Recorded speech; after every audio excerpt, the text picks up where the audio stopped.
Hey folks, Matthew Weiss here, WeissAdvice.com and WeissAdvice here on YouTube. Welcome to the Is It Worth It series, where I take a look at a plugin manufacturer and their product line and try to answer the question, is it worth your time, money, effort to get involved with that company and use it in your productions? Well, I want to start off by saying first that everything I'm about to say is simply opinion. My opinion might not be the same as your opinion. What we hear is subjective. What we think is worth it is subjective. And my experiences with a company might be different than your experiences with a company. And also, this is just talking about the past and present. How a company acts in the future, well, we don't know until we get to the future. The other thing I need to disclose here is that the company that I'm about to talk about here, I have an endorsement deal with, meaning they give me money to represent their products. And I want to make it very, very clear that I am going to be completely honest about how I feel about this company as I talk about it. Hopefully, I don't lose my endorsement because I don't know what I'm about to say. I don't have a script for this. But in general, I'm endorsing a company and I endorse companies that I like, and you need to know that before going in. So to evaluate this company, we're going to be using a rubric of 5 items, and that's going to be sound quality, workflow, selection, customer consideration and service, and price point. The company in question today is Slate Digital. Now, also important to recognize that Slate Digital is a different company than Slate Audio. I am only going to be discussing Slate Digital for the purpose of this video.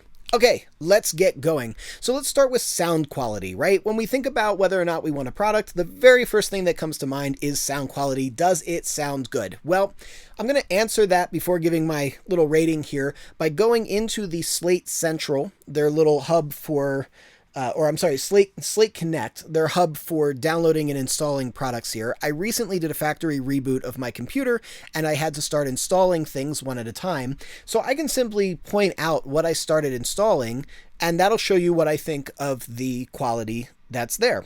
So starting with the Anna 2, I skipped that one for now. I actually love the sound of Anna 2, and I will be installing it as I start needing it for production, but I'm trying to keep my plugin list kind of short for now, just so I don't have a million things to go off of. Okay, then we get into the virtual mix rack. Basically everything from the virtual mix rack is something that I'm using at least on some regular degree of occasion. I would install everything one by one if that's how I had to do it. There are very, very few modules that I don't use, and some of them that I use almost religiously. Custom Opto, I think, is one of the best compressors ever made. FG2A, also excellent. I think the 1176 gets a little bit of hate because the metering is a little deceptive on it, but I do like the sound quality quite a bit. 36A, excellent. Just going down, everything is great. I don't use the FGA too often. I don't have a problem with the sound quality. I just don't find myself using it too often. Same thing with FG Dynamics. I think it sounds great. I just don't use it too often because I'm using the transient designer and some of the other things in its place a little bit more. Basically, that applies to every module. There's a use for all of them. They're great. The Air EQ, I think, is one of the best EQs. In terms of transparency, I think it might be the best EQ out on the market. I think it's fantastic. FGX, I do not have installed. I tend to use FabFilter Pro L2 a little bit more. With that said, I do think that FabFilter Pro L2, the AOM Invisible Limiter, and FGX2 are all very competitive with each other, and there's certain little subtle pros and cons to each one, but my preference of the 3 tends to be the Pro L2, so I don't have that one installed. Fresh Air I will be installing, I just haven't installed it yet. Infinity EQ, I'm going to skip. I think that I prefer the Plugin Alliance Kirchhoff EQ a little bit better, and if not that, then the Iosis Air EQ kind of solves the same things. Kilohertz bundle, I love this bundle. I think it's one of the coolest sound design things ever. Luscious Plate, that's a skip for me. I don't particularly like the sound of that one. The mic expansions, I love that stuff. I have a Slate microphone. I think it's great. Metatune, I installed Autotune, but I also installed Metatune because I find that sometimes Metatune is accomplishing what I'm trying to get done a little bit more effective than Autotune, particularly when I'm going for like special effects. Basically so on and so forth. The Verb Suite Classic, I love it. Great reverbs. So, okay, that was a little long-winded, but sound quality, I'm giving it a 5 out of 5. I think that they make great sounding stuff across the board. I tend to only skip the sort of more reductive stuff like the what's it called, the murder melodies and things like that. It's not that they sound bad, it's just that I like things that have a little bit more control. Okay, workflow. How light is it on the CPU? How much latency is required? How easy is it to navigate around and get things done? How intuitive are the plugins to use? So I don't have too many qualms about the workflow of Slate plugins. Kilohertz takes a little bit of getting used to. It is a very comprehensive sound design plugin, so it's not super intuitive. I'm not sure that there's a way to do what Kilohertz can do and also make it more intuitive, so I'm not going to really dock any points for that.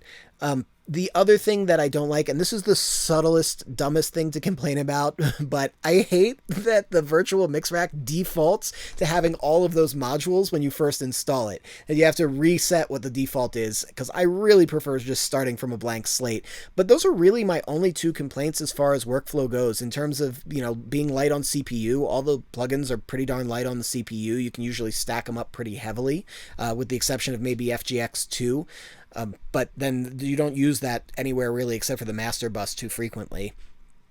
In terms of latency, most of the plugins are really low latency. Some of them are zero latency. Most of them are under 128 samples of latency, which is typically what we want if we want to be using them in a tracking scenario. So I would say workflow-wise, we're going to go 5 out of 5 on this one as well.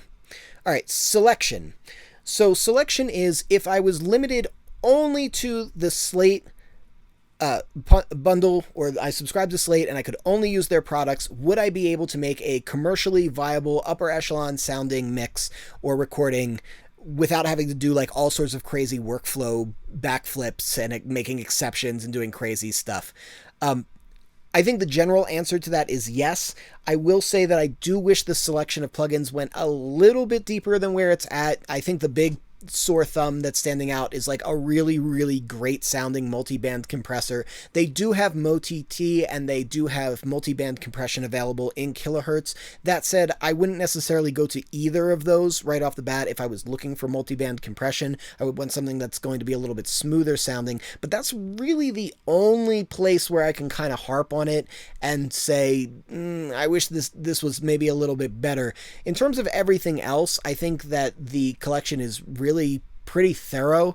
So I'd say I'm like right borderline between a 4 and a 5 star, and I'm probably going to say 5 star. I don't feel like I've ever personally been inhibited by only having access to Slate plugins, and I've done tutorials for Slate where I only am allowed to use their plugins for copyright trademark reasoning, and I've never felt like that's ever been problematic in getting the results that I've wanted.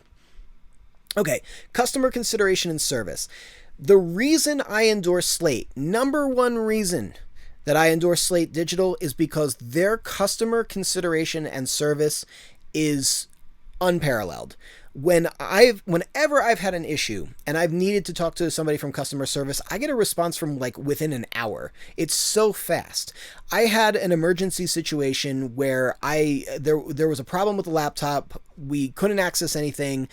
And so blank slate, I was working with Akon. I opened up his laptop. It was like square one. Nothing was installed. And right away, I contacted Slate. They just gave me everything on a temporary license, just like that.